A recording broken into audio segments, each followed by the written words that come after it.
Walking Dog's daily life in Kansas a long time ago. And today we're going to look at another group of people who lived in Kansas a long time ago as well.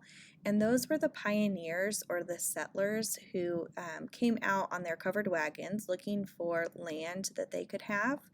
And we're going to look at what that was like for them.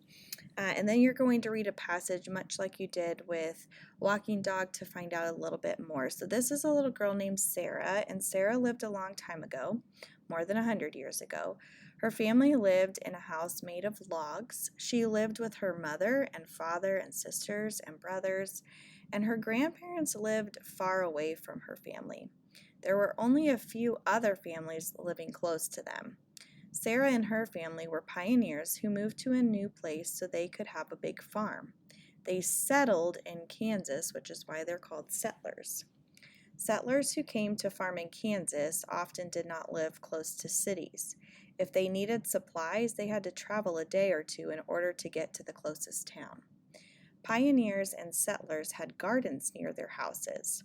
Children would help by working in the garden. Pioneers and settlers also kept cows, pigs, and chickens near their homes.